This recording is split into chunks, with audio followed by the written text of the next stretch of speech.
Ayan guys, sobrang lamig. Ang mga isno namuna parang bulaklak, nakadikit sa kanyang sa mga sanga ng puno. Ayan oh, para siyang bulaklak. Ang gandang tignan eh, kaka-amaze. At ang aming paligid punong puno ng isno. Yung paligid kakulay na ng ulap. Kita nyo guys, puro snow. Grabe.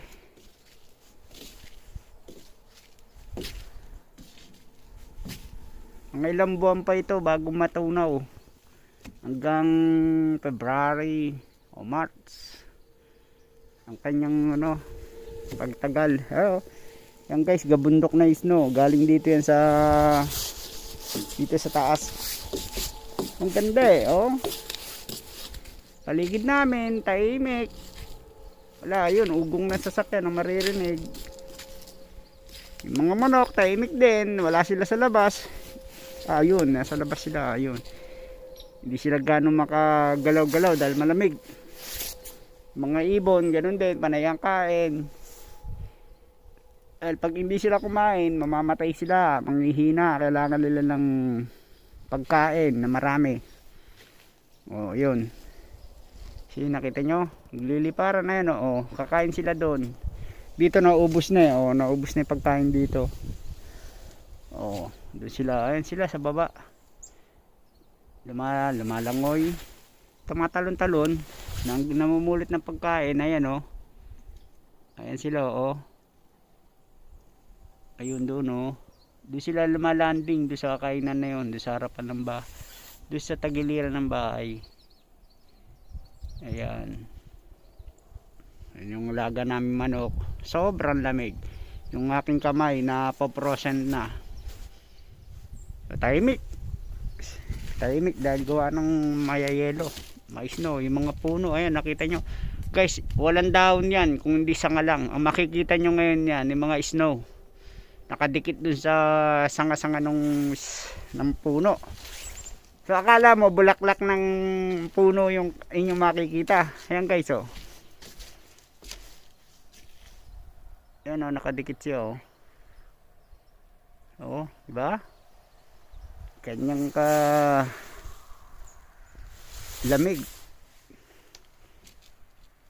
namulaklak ng snow. Ayun, mga nakabitin na snow, mga tawag dyan, para siyang as candy na yung tulo ng snow. Ayan popsicle. Diba? Tama ba yung sinabi ko, popsicle? Bahala na kung ano man yun. Basta yung snow namumuo na sa lamig Ayan guys, sila ayun yung mga ibon kain. Ayan. Ayan guys, lumipat tayo dito sa tagiliran. Nabugo ko yung mga ibon, yung mga kumakain. So ito guys, yung sinasabi ko sa inyo, kadikit siya sa sanga lahat. Galing ng snow, nakakamangha. Ayan para siyang dahon o bulaklak ng sanga, nakadikit siya. Ayan diba? Ayan ang galing ngayon ko lang nakita yan. Ilang taon na ako rito nag-i-snow, pero may mga snow dyan sa mga sanga-sanga, pero hindi ganyan nakadikit. Ngayon ko lang siya nakita, sa totoo lang. Tagal ako nakano rito ng snow, pero yung ngayon nandikit na ganyan, ngayon ko lang nakita. Para siyang namumulaklak. So, parang parang inosente. Ito guys, talagang ang gandang tignan Kung mapapansin nyo, para siyang styrofoam na itinuhog sa tingting, sa walis tingting. Ganon siya. Paligid namin talagang puno ng snow mula doon sa kapitbahay namin. So ayan guys, yung dalawang cross na yan, may nakalibing dyan, dalawang aso namin, si Spot at si Daisy. Yan, dyan namin inilibing. So ayan, ang lamig talaga. Mga manok ayun nandoon, matatamlay sila para silang basang ano, sisiw. Basang manok pala, hindi sisiw. O paano guys? Hanggang dito na lang muna ang pakita ko sa inyo.